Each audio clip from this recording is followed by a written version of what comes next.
क्या आपकी skin dull और बेजान लगती है?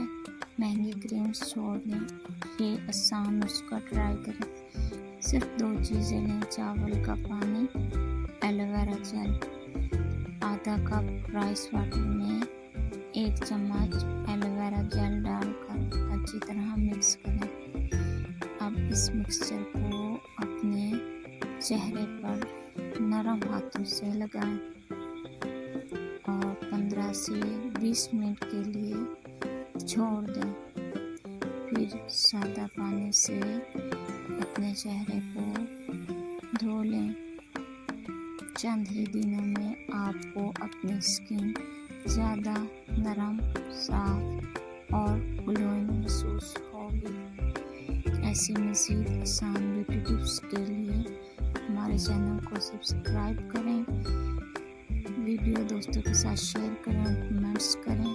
अल्लाह हाफिज़। दुआ में याद रखना।